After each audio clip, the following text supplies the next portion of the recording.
안녕하세요. 저는 2020년 학예 인턴십 발표를 하게 된 의료홍보 미디어학과 17학번 서현지입니다. 제가 카메라랑 낯을 좀 가려서 이렇게 영상으로 발표하는 것이 매우 떨리기는 하지만 준비한 발표를 시작하도록 하겠습니다. 오늘 발표의 순서는 기업 소개, 주요 업무, 느낀 점 순서로 진행하겠습니다.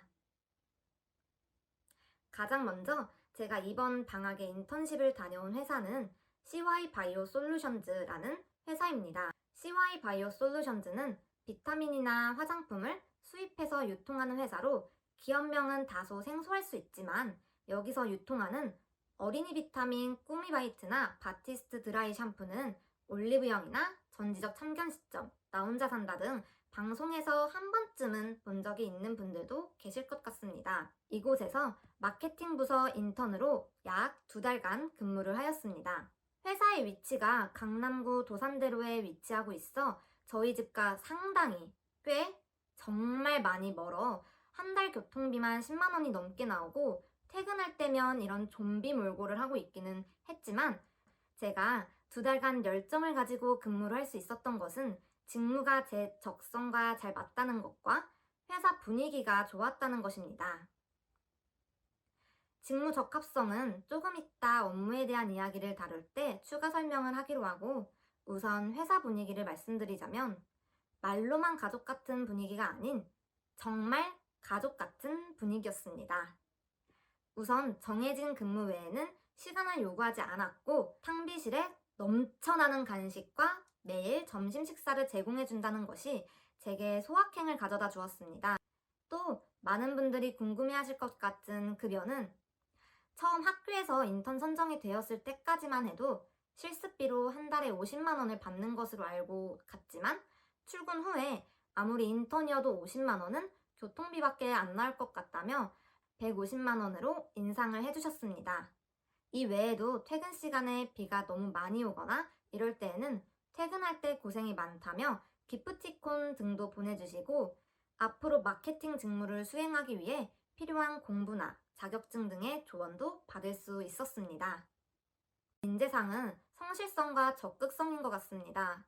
인턴이 끝나갈 무렵에 부장님께서 제게 이번 학기에는 학교 수업이 없는 날에 출근을 하고 다음 학기에 취업계를 내고 취업하는 것이 어떻겠냐는 정말 감사한 제안을 해주셨었는데 이러한 제안을 받을 정도로 제가 직무에 대한 지식이나 역량이 뛰어났다기보다는 약 2달간 성실하고 적극적으로 업무를 수행했다는 것을 보신 것 같았습니다. 다음은 제가 했던 업무들을 소개해드리겠습니다. 저는 이 회사가 유통하는 제품의 브랜드 2개를 맡아 해당 브랜드에 대한 마케팅 업무를 수행했습니다. 주로 했던 일은 크게 2가지로 파워블로거와 인플루언서 협찬권 섭외 및 진행, 그리고 SNS 콘텐츠 기획이었습니다. 파워블로거 및 인플루언서를 섭외하는 과정을 간접적으로 보여줄 수 있는 기록물을 미리 준비해뒀으면 좋았을 텐데 제가 미처 그 전까지 생각하지 못해서 아쉽기는 하지만 간략히 설명해드리도록 하겠습니다. 네이버와 인스타그램에 드라이 샴푸나 화장품 연관 검색어를 검색하여 해당 회사의 기준에 부합하는 파워블로거나 인플루언서에게 쪽지나 메일, DM을 통해 섭외 제안 연락을 하고 컨택이 된다면 제품 출고 및 리뷰 원고 초안 검수 과정을 거쳐서 해당 채널에 업로드를 완료하는 순서로 진행했습니다. 다음은 SNS 콘텐츠입니다. SNS 콘텐츠는 해당 브랜드의 인스타그램과 페이스북에 업로드되는 콘텐츠를 기획 및 제작하는 것인데 초반에는 콘텐츠를 기획해서 디자이너에게 넘기면 제 기획안을 토대로 제작된 콘텐츠를 받아 업로드를 했었습니다. 하지만 직접 찍은 사진들로 만든 콘텐츠들이 더 반응이 좋고 제가 만들고자 하는 콘텐츠는 직접 포토샵을 하는 것이 더 표현하기에 좋을 것 같아서 그 후로는 직접 포토샵을 했습니다. 해당 콘텐츠 보고에 대한 승인이 내려지면 페이스북 크리에이터 스튜디오에서 정해진 요일과 시간대에 업로드 예약을 하고 페이스북 비즈니스 관리자 계정을 통해 광고 집행까지 진행하였습니다. 해당 업무 수행에 도움이 된 학과 수업은 광고기획이나 PR기획 같이 기초 개론 수업에서 더 심화되어 실질적으로 무언가 기획해 볼 수 있는 수업들이 더 많은 도움이 되었습니다. 해당 과목들은 무언가를 기획하는 과정에서 단순히 내가 하고 싶은 것이 아닌 상황 분석 과정을 거쳐서 어떤 것을 기획하는 수업들이었기 때문에 해당 업무 수행에 좀 더 도움이 되었던 것 같습니다.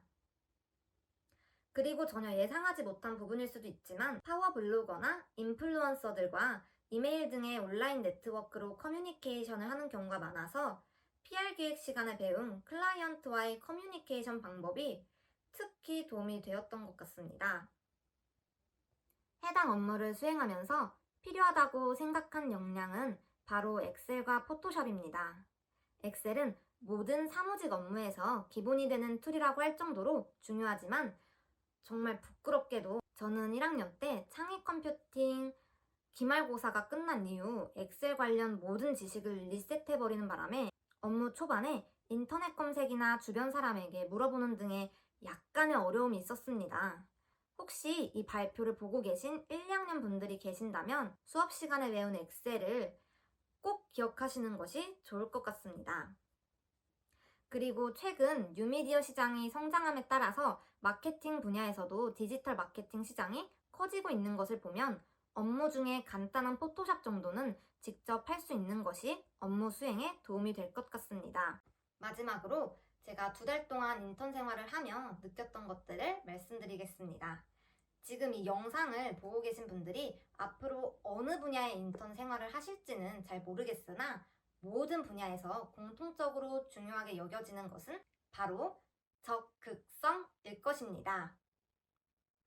실제로 저는 이 일을 하면서 이 브랜드가 타겟으로 하고 있는 고객층과 현재 섭외되고 있는 인플루언서들이 매치가 잘 되지 않는다라는 생각이 들었습니다. 그래서 이를 개선하기 위해 바티스트는 타겟 고객층의 연령대에 비해 실제로 섭외가 이루어지고 있던 인플루언서들의 연령대가 더 높다는 것을 개선하기 위해 10대 및 20대 초반의 인플루언서들을 섭외하는 방향으로, 그리고 꾸미바이트의 경우 육아 인플루언서 중심으로 섭외가 이루어지고 있었지만 콘텐츠의 질이 상품을 돋보이게 하기에는 한계가 있다는 생각과 타겟층을 성인으로까지 확장하려고 하는 브랜드의 뜻을 고려하여 홈카페나 식단 인플루언서 섭외를 과장님께 상의드리고 섭외한 결과 이전보다 콘텐츠의 노출 빈도 및 호응이 좋아졌고 콘텐츠의 질도 상승하였습니다. 이렇게 적극적으로 아이디어를 제시하면서 일을 하다 보니 자연스럽게 그 회사의 구성원분들도 저를 좋게 봐주셨던 것 같습니다. 그래서 앞으로 인턴십을 나갈 계획이 있는 분들은 내가 이곳에 몇 달만 있을 것이다 라는 생각보다는 해당 기간만큼은 회사의 구성원으로서 최선을 다하는 모습을 보여준다면 누구든지 여러분을 좋게 생각할 수 있을 것 같습니다. 발표를 하다 보니 생각보다 길어졌는데 긴 시간 동안 제 발표를 들어주신 분들께 감사하다는 말씀 드리고 싶습니다. 이상 의료홍보 미디어학과 17학번 서현지 인턴십 발표를 마치겠습니다.